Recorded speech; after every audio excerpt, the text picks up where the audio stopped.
मित्रों, आज हाल ही में जो कर्नाटक और महाराष्ट्र राज्य के बीच में सीमा को लेकर विवाद उत्पन्न हुआ था,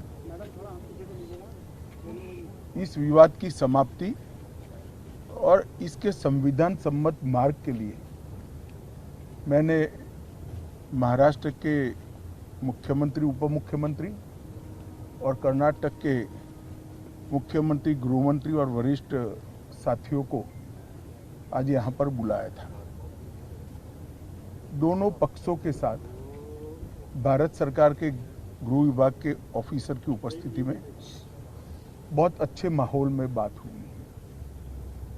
दोनों मुख्यमंत्रियों ने सकारात्मक अप्रोच रखा है और कुल मिलाकर इस बात पर सहमति हुई है कि डिस्प्यूट के रास्ते और डिस्प्यूट का समाधान लोकतंत्र के अंदर रोड पर नहीं हो सकता, संविधान सम्मत मार्ग से हो सकता है।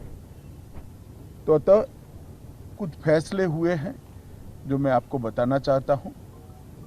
सबसे पहले, जब तक सुप्रीम कोर्ट का इस बारे में निर्णय नहीं आता, कोई भी राज्य इसके बारे में एक दूसरे राज्य पर क्लेम या तो डिमांड जनरेट नहीं करेगा। दूसरा, दोनों राज्यों के मिलाकर दोनों ओर से 6 मंत्री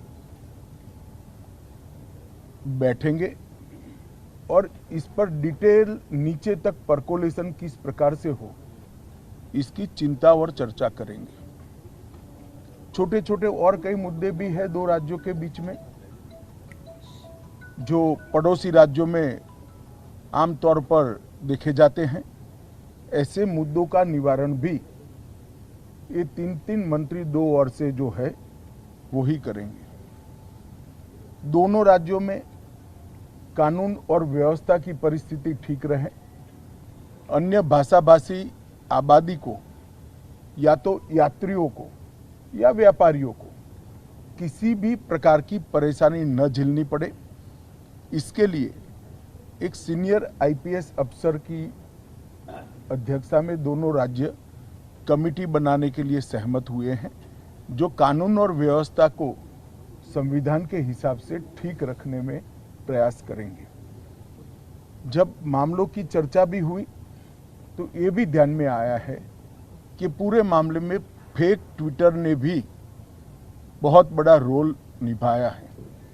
कुछ फेक ट्विटर्स सर्वोच्च नेताओं के नाम से जनरेट किए गए और इसको फैला दिए गए हैं। और ये मामला बहुत गंभीर इसलिए है कि इस प्रकार के ट्विटर से दोनों ओर की जनता की भावनाएं उद्वेलित होती हैं और घटनाएं जन्म लेती हैं। तो तय हुआ है कि जहां जहां भी इस प्रकार के फेक ट्विटर के मामले सामने आए हैं, वहां पर एफआईआर रजिस्टर की जाएगी और जिन्होंने किया है उसको भी जनता के सामने एक्सपोज किया जाएगा।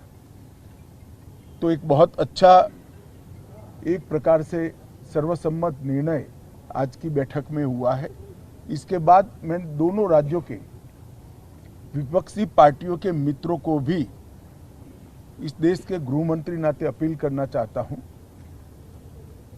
राजनीतिक विरोध जो भी हो, जो विपक्ष में बैठे हैं सरकार के सामने राजनीतिक कार्यक्रम ले सकते हैं, परंतु दोनों राज्यों की जनता के हित में और दोनों राज्यों की बॉर्डर पर अन्य भाषाभाषी जो लोग बस रहे हैं इनके हित में अब इसको कम से कम राजनीतिक मुद्दा न बनाया जाए।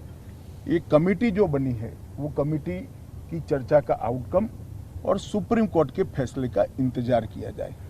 मुझे विश्वास है कि दोनों राज्यों में कांग्रेस, एनसीपी और उद्धव ठाकरे जी का ग्रुप, ये सारे नेता इस बात में सहयोग करेंगे कि इस बात को राजनीतिक रंग न दिया जाए। धन्यवाद।